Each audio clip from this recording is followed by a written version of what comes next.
When Houstonians clicked on the news, August 1973, they heard a horrific story. Investigators, with the help of a 17-year-old young man, discovered 29 sets of human remains that belonged to boys and young men who had gone missing in the Houston area since 1970.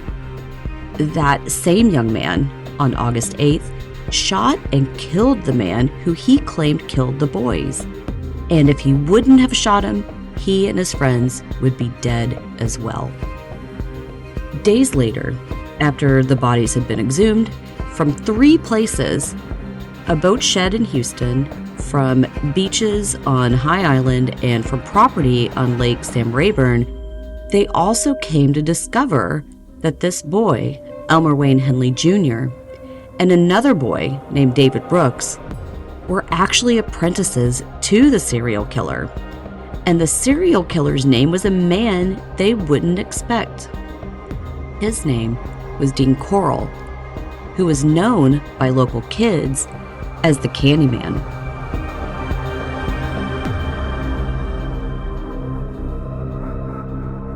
Questions ensued. How could so many boys go missing right under everyone's noses? Why did it take the actions of a 17-year-old boy to put an end to it? Who were these kids and who were their parents? How could this happen? And of course, the biggest question, a question that is asked even to this day, a question you're probably asking right now, if you didn't already know about this or if you weren't from our area. Who's Dean Corll? Who's Dean Corll, the serial killer known as the Candyman? Why do we not know as much about him as we do John Wayne Gacy?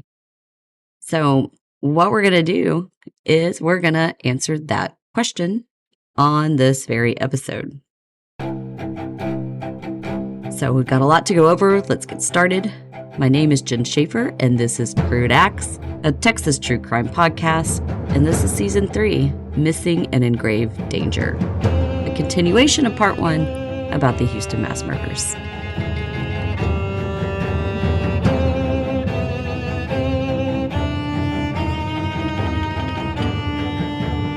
Arnold and Mary Corll lived a quiet life in Waynedale, Indiana, an industrial town outside of Fort Wayne. It was a small community of around 3,000 working-class people who honored unity, tradition, and resilience over the hustle and bustle of the big city. It was the perfect place to start a family, and so start a family is what they did. On Christmas Eve, 1939, Dean Corll was brought into this world. And from the very start, Dean was Mary's pride and joy, her sole purpose for living. She thought being born on Christmas Eve and all, it was a sign that he was special and he was going to do great things. Dean would have all of her attention until 3 years later when the Corlls had a second son who they named Stanley. Growing up, the brothers were starkly different from one another. Stanley was outgoing and active, while his older brother Dean was shy and serious, a kid who preferred to spend his time alone instead of playing with others. When Dean was 7 years old, he became very ill. Doctors couldn't figure out what was wrong with him, so they ended up keeping him out of school, out of activities, which further isolated him from other kids. Dean, of course, didn't seem to mind much. He would rather spend his time alone or with his mother helping her with her daily chores. I like to look at this and see serial killer markers, and this is serial killer marker 1, his illness. Years later, doctors discovered that what he had back then was rheumatic fever, an illness that would eventually lead to a congenital heart defect that was permanent and affected his entire life. When someone suffers from rheumatic fever, it is common for them later in life to suffer from neurological and psychiatric symptoms. So that's something to think about. Because of Dean Corll's illness and his shy nature, Mary doted on him and she was very protective of him, but that was much to the dislike of his father Arnold, who was a strict disciplinarian and wanted him to man up. He was a man of that generation. He was physically and mentally abusive to both the boys, especially Dean. And when Mary would stand up to him on the boys' behalf, it would cause a bitter fight between them. And these fights were so awful that in 1946, Mary decided she was going to leave him. So she left him. She moved out to Memphis, Tennessee. It was just her and the boys. And that kind of leads us to serial killer marker 2, having an abusive parent and living in an abusive household. That's something that most, if not all, serial killers have in common. He had this thing happen with his illness, and then now he's got these abusive parents and an overly protective mother. They weren't divorced long. So she lives in this trailer in Memphis, and Arnold goes off into the military, comes back. They end up getting together, which I understand from Mary's perspective. Being a single mom in the 1940s was hard for any woman who didn't have any family money or help. She had no resources. She had no job, so that meant no money. And then she's got this sickly kid to care for. And so him coming back and having some stability, it just made sense. So Arnold and Mary get back together. Arnold landed a decent paying job in Pasadena, Texas. So he told Dean and his brother Stanley they were very excited to move because their dad told them about all the things they were going to do. He was going to take them out to Galveston, and he would take them fishing and out to play at the beach. Things were looking up for the family. So they move, they relocate. They're in Pasadena for a couple of years, but as it goes, old wounds never truly heal. Patterns repeat themselves. Arnold's abuse resurfaced, and then Mary divorced him again in 1953. This time, though, instead of going it alone, she immediately got married to another man. She met this guy who was a salesman, and his name was Jake West. So she marries this guy, and then she moves the boys out to his hometown, Vidor, Texas.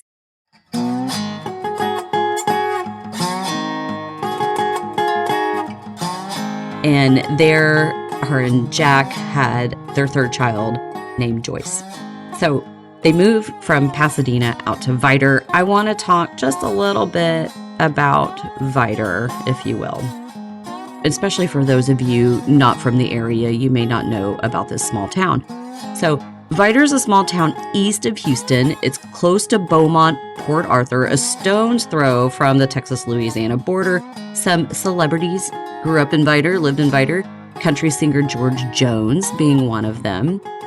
But here's the thing, Vidor was famous in our neck of the woods for something else. During the 1950s, the KKK, Ku Klux Klan, was very prominent in Vidor. And Vidor was known as a sundown town where basically any person who is non-white, specifically black, was not allowed out on the town after sunset. The mid-1950s was at the precipice of the civil rights movement, and it was a period of time during the Red Scare, which I'm sure you all know about. That was a communist witch hunt in the U.S. government. But at the same time, there was the lesser-known Lavender Scare. So that was another witch hunt that sought to out gay people at a time when it was dangerous to be so. In the 1950s, homosexuality was not only marginalized, it was criminalized. Many gay people were surveilled. They were arrested without cause. Some were even forced into mental health facilities. In places like Vidor, Texas, anyone even rumored to be gay, well, they were more than likely beaten, run out of town, or possibly even killed. Then this kind of leads us here to serial killer marker 3. And I call this one extreme sexual repression during teen years that are formative years. So you look here, Dean Corll lived in a highly oppressive town during his formative teen years at a time when hormones are shifting and at their highest and our sexuality is beginning to waken. Knowing what we know about adult Dean, his pedophilia, his anger, his madness, his evil, it makes you wonder, did something happen to him during those years in Vidor? We've come to learn that abuse is a cycle. Typically, those who abuse were abused themselves. Makes you wonder if something happened to a young Dean and it messed him up. And maybe that's part of his serial killer makeup. Maybe he was scared and he learned this homophobia from his small town and he learned to hate himself and he saw himself in these young boys. It's hard to say. It could be a mixture of all these things. But it also makes sense that just like during his childhood, teenage Dean Corll just preferred to keep to himself. He didn't go on dates or hang out with friends much. He chose to stay busy. And his primary interest were two things. One was the trombone, an instrument he picked up during his junior high years in Pasadena. In Vidor, Texas, Dean played in the high school band, and he was also part of a brass band ensemble that toured around Texas and won competitions. And I need to look more into that. So when I talk about like, hey, we're going to investigate stuff, I would like to find out more about that, and we'll talk about that later. So besides the trombone, Dean's second interest was the candy business that his mom and stepdad started called the Pecan Prince. Dean was all about this business. He immersed himself into the inner workings of it. He ran the machines, he wrapped the candies in boxes, and he even delivered them to customers.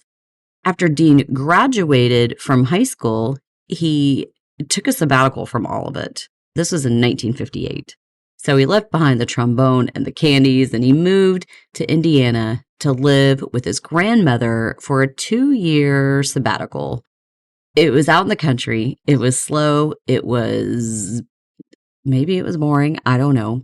But there he actually met a girl and she proposed to him, but he declined.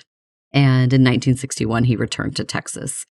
So when Dean comes home, his family moved to the Houston Heights, where they opened a warehouse and a storefront for their candy business.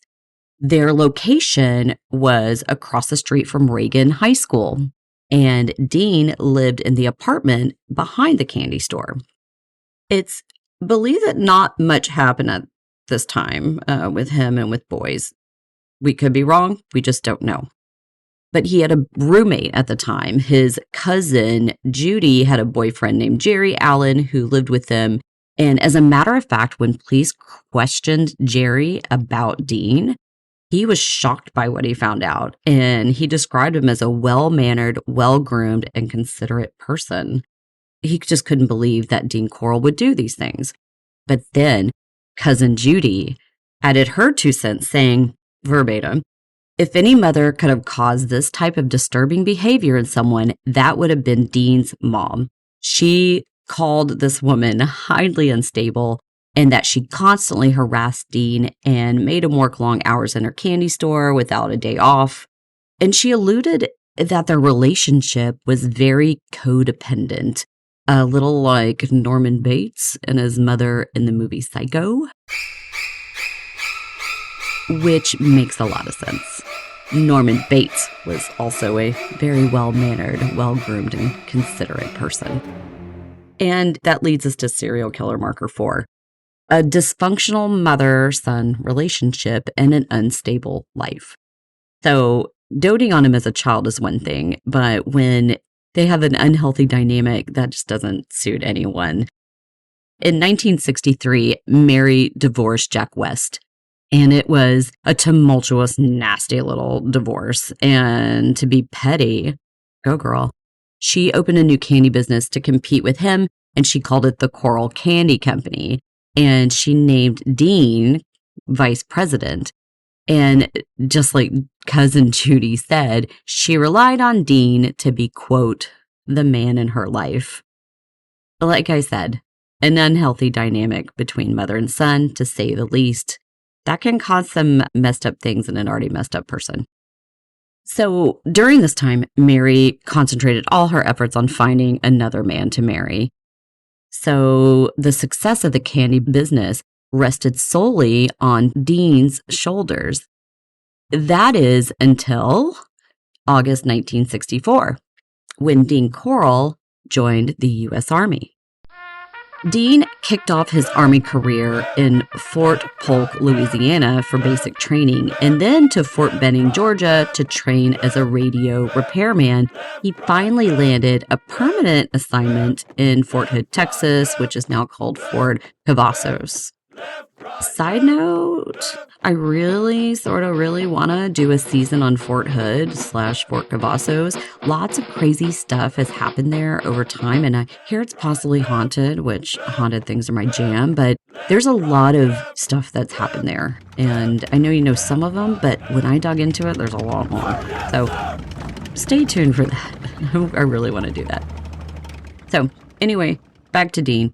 From what I read, those who knew Dean Corll said it was while in his stint in the Army that he had his first sexual experience with a man. And he finally fully realized he was gay. He had a couple brief affairs. One was with a cook. So initially, the Army was a great escape, for him. But his mother sent letter after letter to the base demanding that Dean come home to her. He needed to take care of her, and he was the only man that could do that.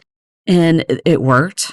June 11th, 1965, after only 10 months of service, he put in for an honorable discharge, which he received. He then returned home to his mother, and he went back to dedicating himself to the Corll Candy Company, and Mary got what she wanted. But when he came back, the people who knew him noticed that Dean came home a different man. The boy who was once quiet and awkward was now a man who was outgoing and active, but it wasn't with adults that he'd share his new hail fellow well-met demeanor. Dean Corll was more inclined to hang out with young people instead, boys in particular. By that time, the Corll Candy Company was located at 505 West 22nd Street in the Houston Heights, directly across from Helms Elementary School. This was when Dean Corll earned his nickname, the Candyman, because he would go to the elementary school playground and hand out candies to the kids. For the teenage boys, though, at the candy factory, he set up a back room with a pool table and music. He allowed these young teens to come over and drink alcohol at his house and use drugs. People stated they saw a stream of teen boys going in and coming out. Dean had a motorcycle, a Honda that he'd take the boys for a spin on. He had a white van with blue carpet and an old blue couch in it, and he'd load up the van and he'd take the boys of the neighborhood out to the beach. Not weird at all, right? Though mostly Dean appeared to be jovial on the outside, he was also morphing on the inside into someone who was quick to anger. His quiet inner rage that people didn't notice was beginning to swell, and it would make its way to the surface. He'd snap here and there when he didn't get his way. At the candy shop, he even had a back room called the pouting room, where he'd retreat off to when he was upset and needed to vent. By the way, in this room, he dug up the flooring. Why? People never knew. He said it was to bury spoiled candy, but of course we all wonder now if that was true or if he was burying something else. In 1967, Mary finally met the man that she wanted to marry, and his name was Louis Wazalewski, a merchant marine who worked at the Port of Houston. But that marriage was very brief, like Hollywood marriage brief. It didn't even last a year. Apparently, Louis didn't like Dean consorting with only teen boys. He thought it was odd, and he was very vocal about it. He was also vocal to Mary about Dean being gay. So Mary was not having it, and they would get into fights. And here's the thing. This guy Louis was onto something. At the same time that this was going on, A teenage boy who worked for the Corll Candy Company complained to Mary that Dean had been making unwanted sexual advancements towards him. The way that Mary dealt with this was to fire the boy and just to sweep it under the rug. So Lewis is saying these things about him and bringing it to her attention. This boy says that, hey, this is going on. She fires him. So she's sweeping it under the rug. But then, in a surprising move, in June 1968, Mary Corll, or Mary West, or Mary Wasilewski, divorces Lewis. She abruptly closes the candy shop. She packed everything up and she moved to Colorado with her daughter Joyce, leaving Dean behind to stay in Houston. I assume at this point Stanley had already moved on and started his life, graduated high school, and just got away from it all. So Mary moves away, leaves Dean behind in Houston, and this turned Dean's little world upside down. He had no job, no mom, no candy store, but then again, he had no supervision. Dean got a job at HL&P, which is the Houston Lighting and Power, as a relay technician. He moved into another apartment at 402 16th Street near Cooley Elementary School. And at 28 years old, he was completely on his own. For the first time in his life, he could do whatever he wanted. So we know that he started hanging out in Montrose, which is Houston's bohemian mecca of sorts. It catered, especially back then, but it still does, to gays and hippies. In the Houston neighborhood, he made some connections with men here and there, but apparently he didn't care much for the scene or even men of that age. He instead continued hanging out with underage teen boys from the neighborhood. One of those kids was a boy named David Owen Brooks. So a little bit about David. He was born February 12th, 1955 in Houston, Texas, and he grew up in the Houston Heights. He first met Dean Corll when he was 11 years old at Helms Elementary School. He was one of the kids that he gave candy to. David's parents were divorced. He split his time in between Beaumont and Houston in Louisiana. I'm not sure when this happened, but eventually, when David visited Houston, he started staying with Dean Corll at his apartment. And it was during these visits that David told police that he had his first sexual encounter with Dean. So it was during these visits he had his first sexual experience with Dean. Mind you, Dean Corll was almost 30 years old and David Brooks was only 13. According to Brooks, other boys from the neighborhood were also sexually active with Dean. So he could have been doing this for many years. Who knows how long his perversion was going on and how many boys he assaulted. But according to Brooks and according to what I've read, he was doing this with other boys in the neighborhood. David said he cruised around the Heights to pick up boys to party with. And when he would do his thing with them, and he would try to keep them quiet with giving them money or booze or drugs or whatever. But he paid them off to keep quiet about it, and plus these boys probably had some shame as to what happened. Dean Corll was already hurting kids at this point. David Brooks dropped out of school, which isn't surprising. Here's this kid from a divorced family being molested by a man, but here's the kicker. He went to live with Dean Corll, and then he did throughout his various residences. I know what you're wondering, it's what I wondered. Where the hell were David's parents? Through all the books I read, the only time his father was mentioned was after David turned himself in after the killings. So no one was looking after him but Dean, who was a pedophile and on his way to becoming a serial killer, a man with many faces and, come to find out, many residences. From 1968 up until his death, Dean Corll lived at a recorded 24 different addresses all around the Houston area, mostly in the Heights.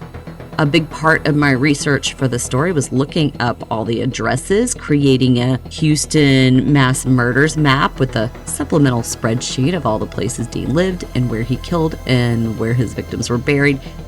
The Serial Killer's Apprentice, at the end of that book, she gives a chart that shows all of them as well. And Barbara Gibson's book, she goes over some things too. So you get an idea of all these places and what happened there. Most people who know about this case believe that Dean Corll committed more murders that we know about. People believe he was burying bodies around town and even at the candy shop in his powding room before his first recorded murder. There is no proof of that, so according to the facts and according to what we know, the first time Dean raped and killed was September 1970. When he lived in the Galleria area. There's a theory it actually didn't happen on purpose, that he didn't kill him on purpose. So the story goes, Dean was driving in his van, and he saw a young man, college age, hitchhiking at the corner of Westheimer and Voss. He pulled over, offered him a ride. He accepted. Dean's objective was to get the young guy back to his place and have relations with him. He told the young guy he needed to make a quick stop at his apartment before taking him home. When they got there, he lured them inside, offering him a couple beers and some pot. And this was when the young man made a fatal mistake.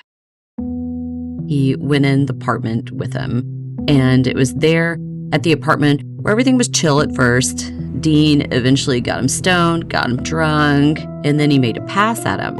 When the boy rejected him, Dean flipped out. He overpowered him with several punches. He ended up strangling him while forcing himself on him. And it wasn't until he was finished that he even realized that he killed him. That's a theory. That's a story. We don't know that for fact, but that's what we think happened. So he did this, and then he's like, well, crap, what do I do? He went to the hardware store, bought some painter's plastic, he wrapped the boy in it, took him out to High Island Beach, a place he knew like the back of his hand, and he buried him there. While maybe the killing wasn't intentional, it did set off something inside of him. It formed a connection in his damaged brain, linking inflicting pain and torture to sexual gratification. Instead of horrifying him, Dean realized he enjoyed it. And he enjoyed it so much that he wanted to do it again. And so he did. And he did. He did it again and again. The quiet boy Dean Corll once was finally ceased to exist. And in his place was a man who was steadily, quickly even, losing his sanity and humanity, a man overtaken with a swelling, monstrous appetite for sex and violence. His lust grew, and it grew quickly. He got bold and wanted to do 2 boys at once. He managed to get boys back to his place, and he tied them up and proceeded to, quote, do his thing. But he forgot when he did these 2 boys that he gave David Brooks a key to his apartment. So David walks in on Dean doing this, and he's shocked and mortified and kind of runs off. But before he goes, he's like, hey, we're just having some fun. These boys were alive, right? We're just having some fun. It's no big deal. So David left, came back hours later. The boys were gone. A few days later, Dean told David that he needed to keep his mouth shut about what he saw. And if he did, he would give him a Corvette.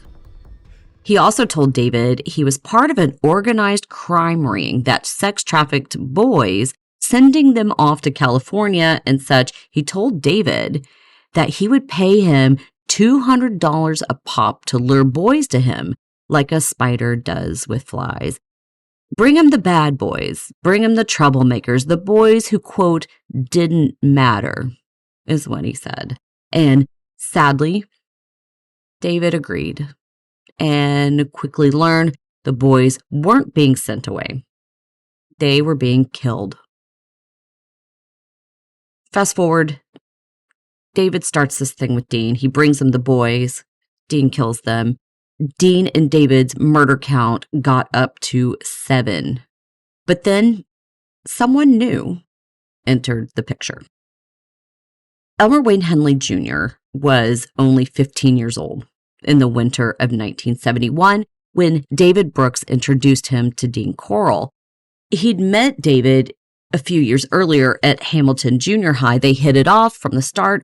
Wayne, like David, was also from a broken home, and he grew up in the Heights. After his father left his family, he stepped up to be the man of the house, and he quit school so he could help work and support his family. He had zero luck finding a stable job.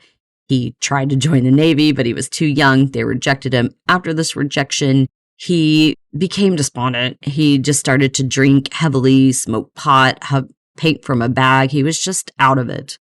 Like I said, he's only 15 years old. So David says, hey, Wayne, let's go to my friend Dean's place. And it's over on 915 Columbia Street.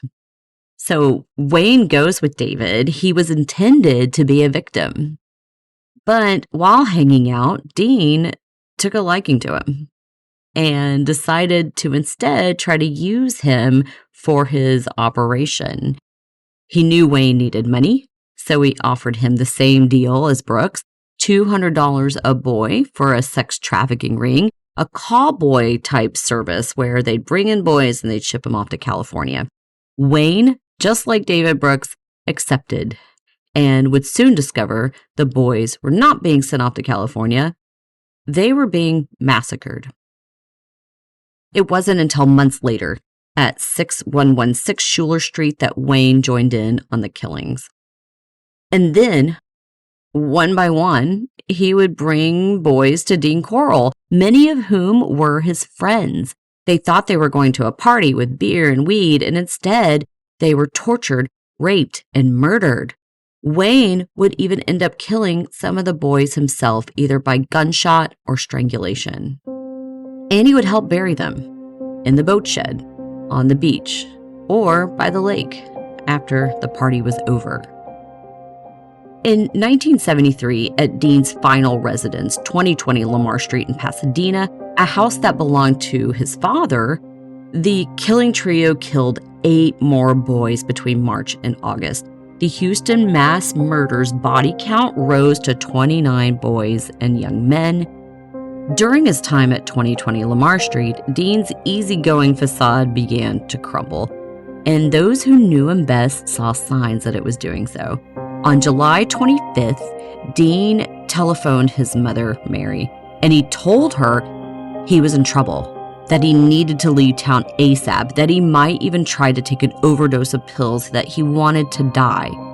He talked to her about maybe coming to Colorado if he could. So they had this conversation, and a few days later, Mary sent him some candy and a note in a book titled Help for Today. She included a handwritten note that stated, "There's hope for everybody." On August 1st, Dean called his stepmother, also named Mary. She married Arnold. Arnold has his own patterns, it looks like. But he called his stepmother, Mary, and told her that he needed to leave town fast. He was paranoid that something bad was going to happen. So, question is, what caused Dean Corll's paranoia at this time? This is August 1973, right before his death. Well, there could have been a couple things that roused his paranoia. For one, during the years of the Houston mass murders, Dean Corll had a girlfriend. I know. Her name was Betty Jean Hawkins. She knew him for about 15 years up until his death, but she only dated him the past 5 years of his life. During his final months alive, he was calling her all the time. She thought it was weird because mostly she was the one who called him. He was calling her, saying he wanted to move away, he wanted to marry her, so on and so forth. He just needed to get out of Texas. And she said at this time he was also drinking a lot, which was out of character for him. 2 weeks before his death, the weekend of July 27th, 1973, Dean Corll took Betty and her 2 sons out to his family cabin near Lake Sam Rayburn that weekend. And so here's what happened. That weekend, a game warden was out on duty and he got shot and killed by a poacher. And the poacher went into hiding in the woods, and over 200 officers were out scouring the woods looking for this guy. and that included the woods around Dean's property where the bodies were buried. But he didn't know what they were doing. He just knew that he was on his property and there were police all around the place digging around. He was totally spooked. So Betty said the weekend was cut short. They quickly packed up and they left. And on the way back home, Dean was paranoid and he was drinking and smoking cigarettes. And he was just really freaked out. Betty said she last spoke with Dean on August 5th. So it's 3 days before he's killed by Wayne Henley. Spoke to him on August 5th. On the call, again, he stated to her, "Come with me to Colorado. I'm leaving my job and leaving town for good." But as we're well aware, they never made it to Colorado.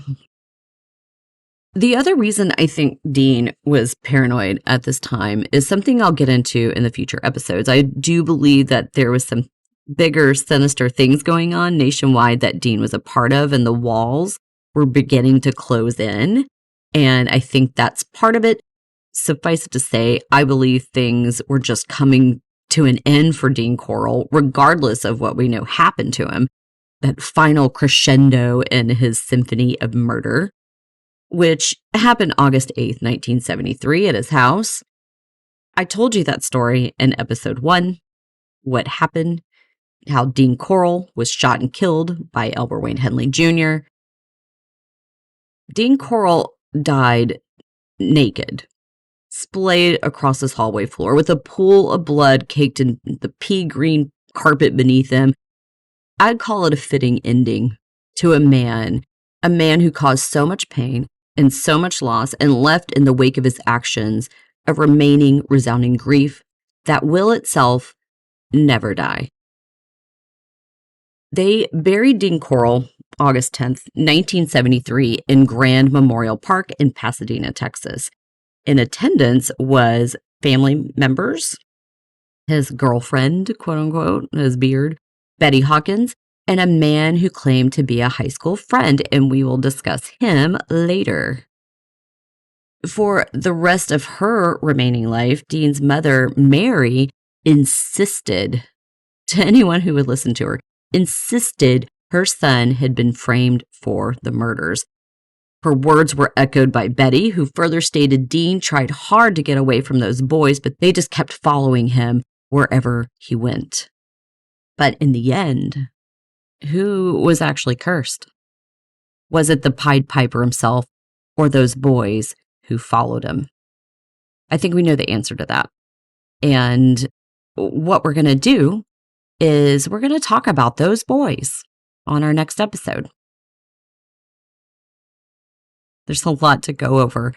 I want you to know them, and they deserve that. Until then, I'm Jen Schaefer, and this is Crude Acts, a Texas True Crime Podcast, Season 3, Missing and in Grave Danger. Keep on listening. We've got a lot to cover. I'm not going to go over the yada yada. We're going to move on to Episode 3 of the series. And it's up next, and we will see you next time.